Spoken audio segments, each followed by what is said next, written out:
excited to be back. It's pretty neat to be here.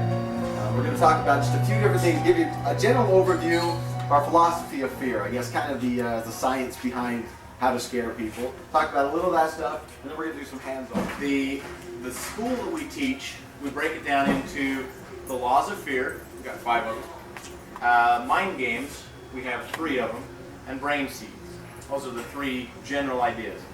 What we've got on the laws of fear, we're going to go through and tell you just an overview of the 5 and an overview of the 3 mind games, but then we're going to concentrate only on those things that are pertaining to actors.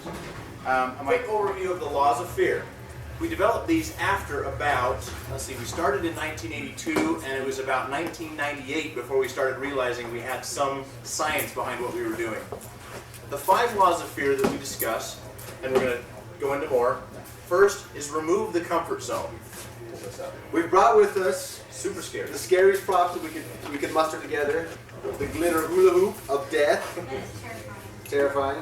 That one's going to be tied to remove the comfort zone. We have the Hold on. jack. Right there. Second one. Okay. Second one is prey on multiple senses. We didn't bring a super scary prop for that one. You could imagine. Because it doesn't apply in this case. Third one is escalate the tension. The super scary jack-o'-lantern of mayhem. Or Jack in the Box. Okay. So that one's remove the comfort zone. I didn't even do. Escalate the tension. It kind of broke it. I had to apologize. Fourth one is distinguishing between gory, cool, and scary. Okay. And then the last one is creating synergy between those effects. Just so I'm not using jargon that doesn't make any sense. Who can tell me synergy? What does it mean? Just kind of make sure everything's flowing together. Okay, working together. What else? 2 plus 1. What was that? 1 plus 1 equals 3, or 5, or 10. Sometimes 1 That's plus an 1 exponential can rate. equal 1,000. Okay, that's synergy, and that's one we're going to spend probably the most amount of time on. Okay, so remove the comfort zone, prey on multiple senses, escalate the tension, distinguish between gory and scary, and yeah, I know, create synergy between the effects. I don't have my notes in There's front. not a test or anything, so don't worry too much about it. And then beyond the 5 laws of fear, which we just went over, we also have what we call our mind games, which are symbols for that are music, magic, and warfare. Now Psychological warfare. psychological warfare. Good, perfect. Now we could have done music, magic, and mayhem. Kind of flows a little bit better, but we don't actually want mayhem. We want warfare, structured. Mayhem is just chaotic. Have you all heard of the book by Sun Tzu called The Art of War? Heard Okay. of. Heard of? Well, you don't have to know much about it except for that we figured out how to use the principles. This is over 1,200 years of warfare, and we've kind of boiled it down to some ways that you guys can wage war on your victims as they're coming through. And Adam's got a quote concerning some of the structure that we're actually looking for you guys to help create. Lou Hunter was his name. He teaches screenwriting at UCLA, and he teaches this 434 class. And he has a quote where he talks about structure. In screenwriting, in drama, you have to have structure. Because he says in life, things happen one after another, but structure is when things happen because of the other. Now that's what we want. We want to set up the scare that we can duplicate, basically. We want to set things up and control it, structure. And so as Adam's talking about these things, structure is making sure that we scare every single one of them and have an idea on how to do that.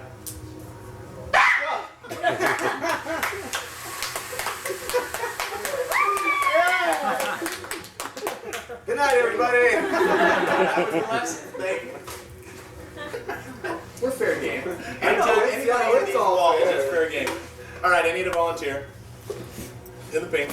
What was your name? Gelfling.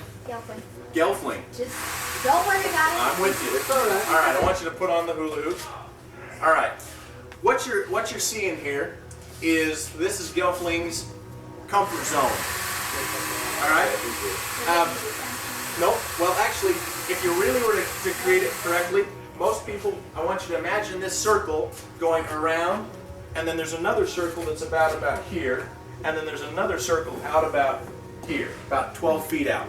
Okay, so out at 12 feet is your public distance. That's where you kind of acknowledge that somebody else has crossed into that path. About 8 feet? 8 feet or so. About 8 feet out. Closer. About 4 feet in. What starts happening? You're Okay. like you're close. Yeah. How do you feel right now when I'm I feel looking? like you're gonna approach me. Okay. I'm actually within her Personal space. personal space. Okay? Listen. Ready? About 18 inches, I feel like you're gonna kiss me. and it's called your intimate distance. Okay? Now in public, okay, that's why we use the hula hoop to describe that. Thank you. You're a perfect model. Give her a hand. Okay, so as everybody walks through, you're going to imagine them walking through with something like this. If you're not getting within that space, you probably haven't broken their personal distance. I want you to stand behind this as I'm walking through. I want you to imagine this is one of those cages where there's like bars.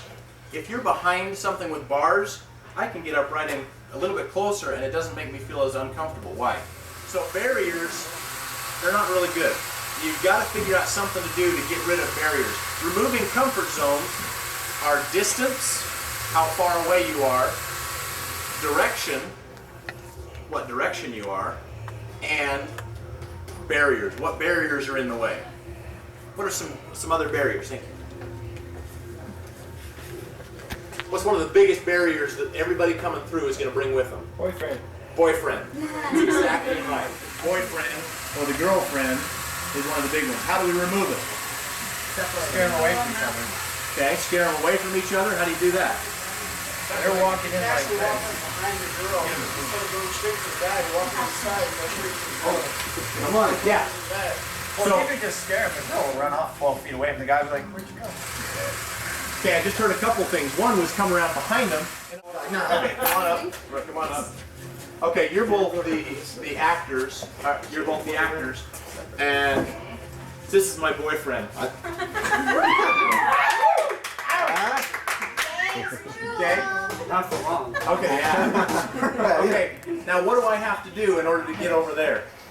Just gotta walk in between us. Okay. So what does that do as far as my comfort zone?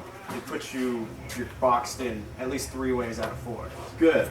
If I wanted to avoid you, I have to do this, right? And then But she what have I gets done? Let yourself open. I've exposed myself. That's right. Okay. So yeah, I was a little uncomfortable with that analogy. We'll move on quickly. We're going to be talking a lot more about that, especially when we're talking about creating synergy, is the effect of multiple actors and multiple effects. Working alone just doesn't cut it, especially in a haunt. To remember the idea behind escalating the tension, we want you to remember the word fear. F-E-A-R. Okay? F stands for foreshadow, escalate, and resolve. Okay? Fear. Foreshadow, escalate, and resolve. Those are the 3 steps. The and is kind of thrown in there. Foreshadow, escalate, and resolve spells fear. So we're going to talk about those 3 steps, and then we're going to move into creating synergy, because those 3 steps are how you define a scaring team. A single actor is only going to be one of those steps. You may not be the one who's actually doing the scare, the startle, but you will be if you work together with your group. And in most cases, I've found that anywhere from 2 to 5 actors will generally combine into sort of a team that works on a single scare. Okay? So, foreshadowing. Somebody give me a definition of what it means to foreshadow. Like glimpse of things to come. A glimpse of things to come. Okay? What is the idea behind that? What are you doing to the person as they're coming in and foreshadowing? Just like, You're psyching them out. You're trying to get into their head, right?